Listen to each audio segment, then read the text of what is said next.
Hello, good morning students. Today we are taking some examples about salt analysis. So question number first, if we are having a salt which containing copper sulfate, that is TuSO4 plus or and ferric chloride, means we are having a salt which is a mixture of copper sulfate and ferric chloride. Now our aim is to find out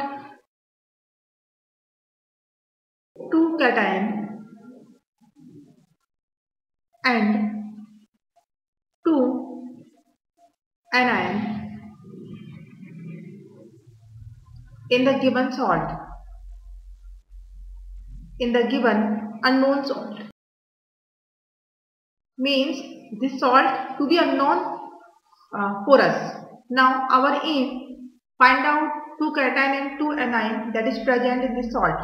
So for the identification of cation and anion, we are always starting from anion, as we know that some anions like fluoride, borate, oxalate and phosphate, these are called interfering radicals.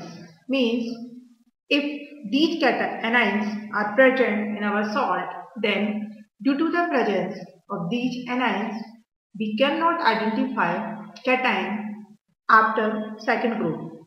So it's a compulsory that the removal of these anions. So first, always in the salt analysis, starting from the anion. Now we are using a systematic scheme for the identification of anion. So first we are drawing a table, that will be the experiment. Second is observation, and third one is inference. Now start from the testing for anion. So test for anion. Now first we have taken a small amount of salt in a test tube. The amount of salt just like a single piece of rice or 2-3 pieces of rice. So taken a small amount of salt or given unknown salt in the test tube and add dilute H2SO4 and add dilute H2SO4 to the test tube. Dilute H2SO4 to the test tube. Now observe what happened. The observation, there is no change or no reaction takes place. So if there is no reaction takes place, then we can say that in this salt dilute group, means carbonate, sulfide, acetate and nitrite are absent. Now in the second step we have taken salt in another test tube, same salt taken in the another test tube, and this test tube taken salt, and at this time add directly concentrated H2SO4 to the test tube. Add concentrated H2SO4 to the test tube. Now notice what happened when we are adding concentrated H2SO4 to the test tube. Then there is a gas comes out which having pungent smell. A gas comes out from the test tube. A gas comes out having pungent smell. So we can say that in this salt concentrate H2SO4 group present and Cl negative may be, since in this case the pungent smelling gas is due to the HCl. Actually in this case what happened, for example our salt containing ferric chloride, and when we have added H2SO4, that is concentrate, to the test tube, then after the reaction it gives ferrous sulfate plus HCl. So when we are taken this test tube which contains salt, and when we are added this concentrated H2SO4, then it gives the pungent gas of HCl.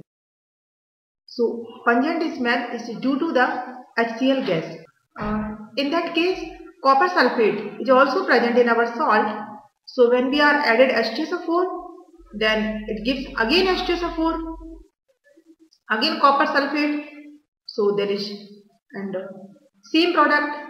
So there is no interference of the copper sulfate in that case, but only ferric chloride converted into ferrous sulfate, and ferrous sulfate form in the aqueous state, and HCl comes out from the test tube. So this HCl having pungent smell. So if the pungent smell, that we are saying that this salt contains Cl negative maybe. Now after that, applying confirmation test for the Cl negative. So applying confirmation test.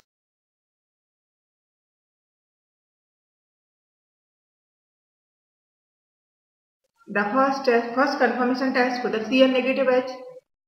In this confirmation test, taking a glass rod, for example, suppose this test tube which giving the HCl gas.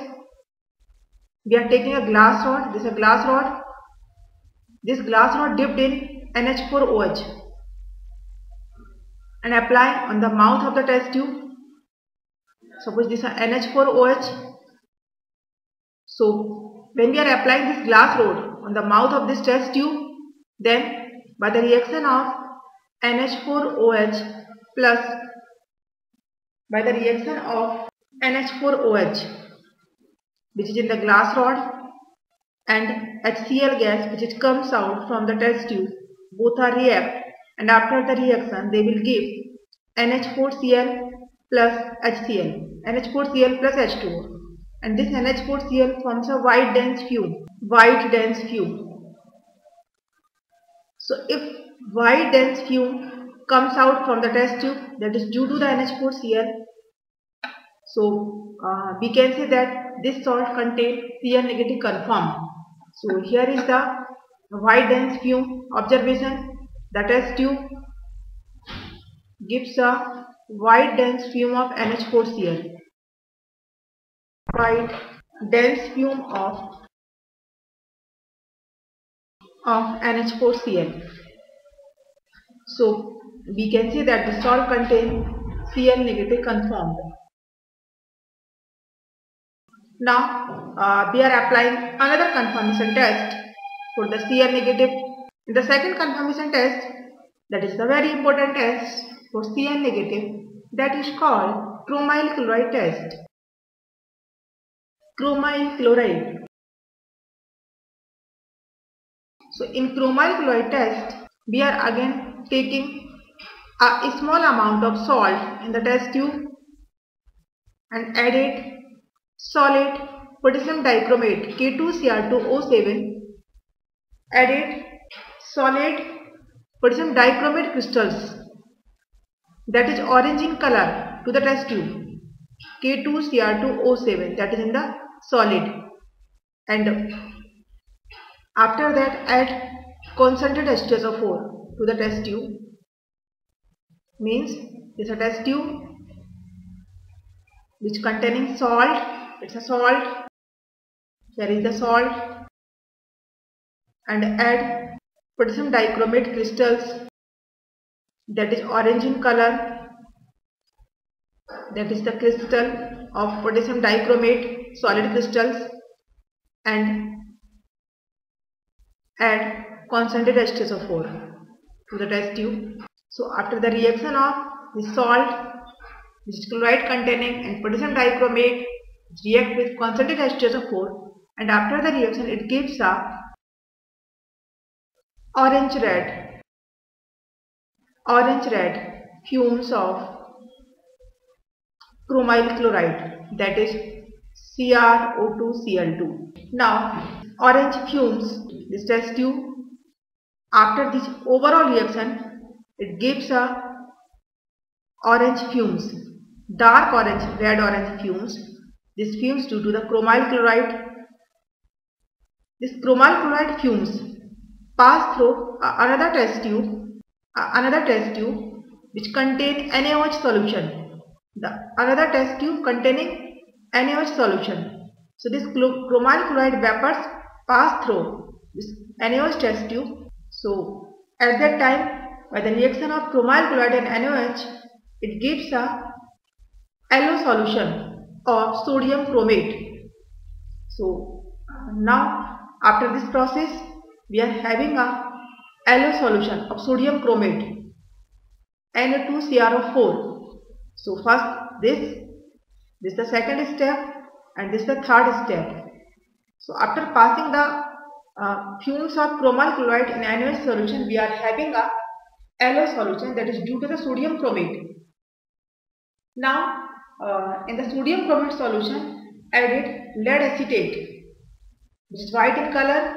There is the added lead acetate, PbCH3COO whole twice, lead acetate solution. Now in that case, after the reaction of lead acid and sodium chromate, we are having a yellow precipitate. There is the yellow precipitate due to the lead chromate. Here is the solid precipitate. This is due to the lead chromate, that is PbCrO4. Here is the yellow precipitate, that is due to the PbCrO4.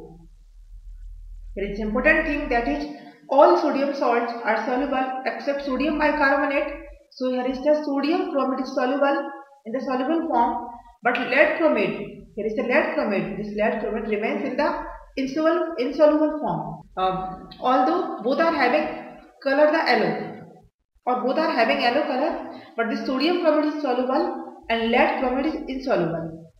So this overall test is called chromyl chloride test, and this chromyl chloride test used for the identification of Cl negative. After the performation of this overall test, we can say that our salt contains Cl negative, means Cl negative is confirmed.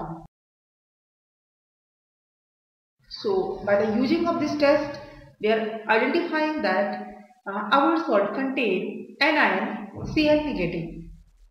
Now since we are finding out two anions, so first anion is identified. Next, for identify the second anion. Now for identification of second anion, we are further again taking a small amount of salt in a test tube, and at that time we are forming a aqueous solution of this salt. So added the water of this salt to form the aqueous solution. Now this aqueous solution divided into two parts. After formation of salt plus water, divided into two parts.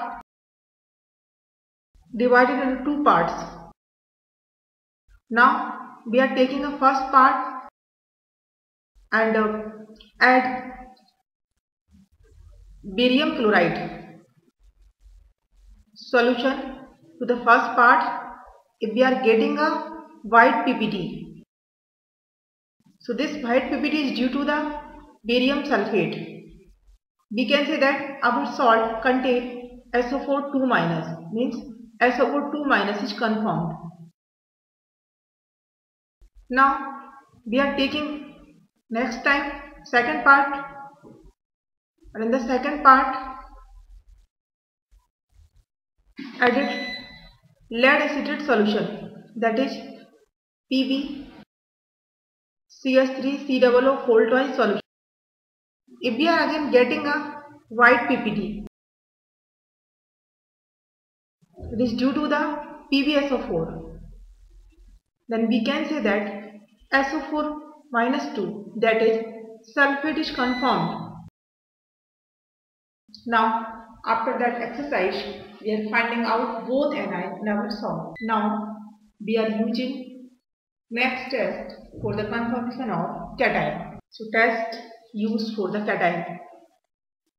So we are taking a test used for cation. Test used for cation.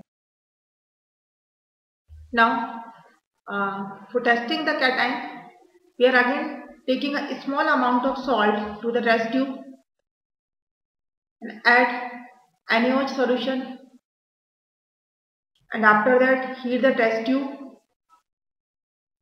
No ammoniacal smell. If there is no ammoniacal smell, then we can say that zero group is absent. Now in the next step, we are again taking change the test tube and taking a small amount of salt in another test tube, and at that time add dilute HCl to the test tube. When we are added dilute HCl to the test tube means this is salt, added dilute HCl to the test tube. We are having a white PPT in the test tube. If we are having a white PPT in the test tube, then it indicates that first group is present. First group is present, and as we know that in the first group there are 3 radicals, that is Pb plus 2, lead plus 2, or mercurous plus 2, or Ag plus maybe. Since this white PP is due to the maybe PbCl2, white PPT, it may be due to PbCl2 or maybe Hg2Cl2 or it may be AgCl. So now further confirmation of Pb plus 2, mercurous or Ag plus, we are filtering this PPT. Now in the third step, filter the PPT. Filter the PPT. Now this filtrate PPT or white PPT used for the identification of these 3 radicals, and the filtrate used for the identification of next group. So filter the PPT and dissolve in hot water. PPT is dissolved. PPT is dissolved. If PPT is dissolved, then it will confirm that Pb plus 2 is confirmed. Since PbCl2 is soluble in hot water, but mercurous chloride, that is Hg2Cl2 and AgCl, both are insoluble in hot water. So if PPT is dissolved in hot water, then we can say that Pb plus 2 is confirmed. Now for the second confirmation of the Pb plus 2, add potassium chromate solution, that is yellow in color, K2CrO4 solution to the clear solution, clear hot solution. We are getting a yellow precipitate of lead chromate, yellow precipitate of PbCrO4. So we can say that Pb plus 2 is confirmed. Now this is the confirmation of Pb plus 2. Now for the confirmation of second cation, what we have done?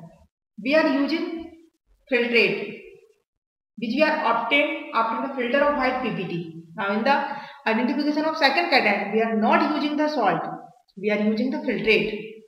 So for the identification of next cation, taking a filtrate and passed H2S gas. H2S gas passed in this filtrate, we are getting a black PPT. This black PPT, it may be due to the copper sulfide, CuS.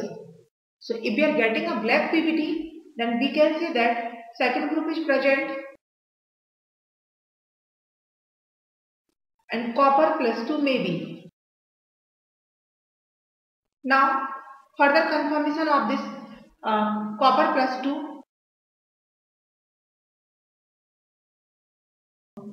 black PPT dissolved in concentrate HNO3, black PPT dissolved in concentrate HNO3, means this black PPT plus concentrate HNO3.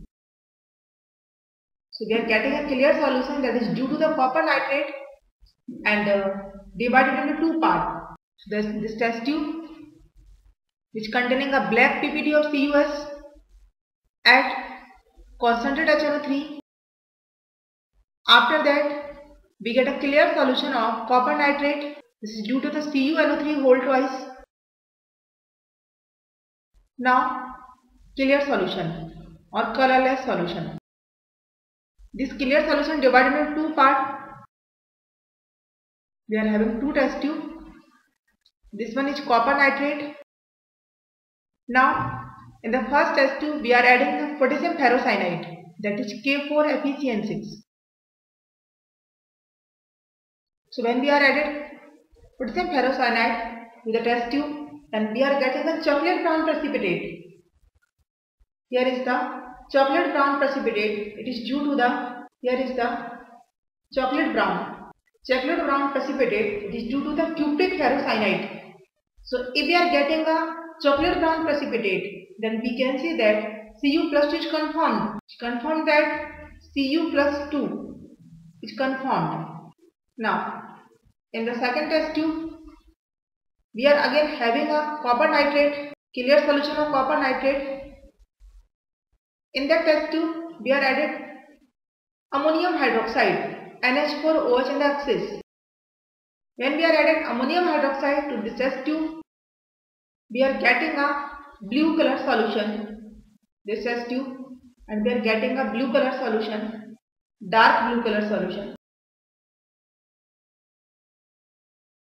This blue color solution is due to the tetramine copper. This blue color solution is due to the tetramine copper, that is CuNH3 whole 4 plus 2. This is also called Schurter's reagent.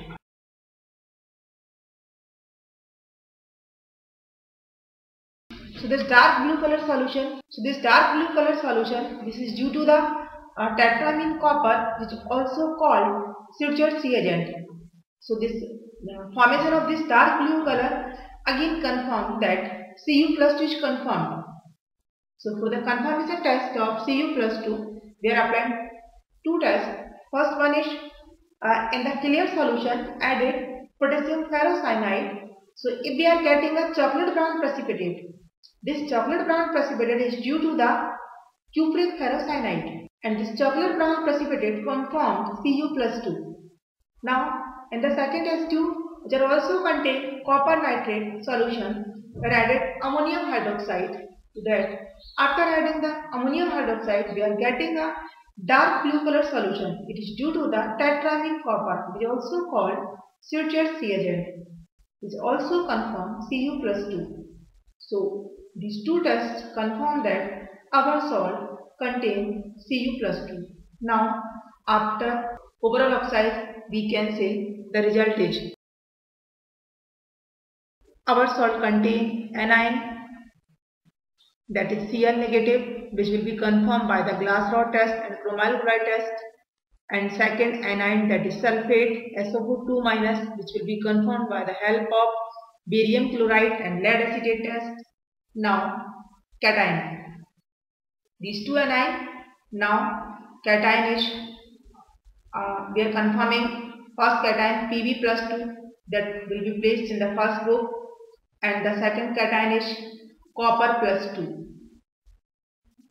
So in our salt we are having two cation and two anion. The two anion, that is Cl negative chloride and sulfate, and two cation, that will be Pb plus 2 and copper plus 2.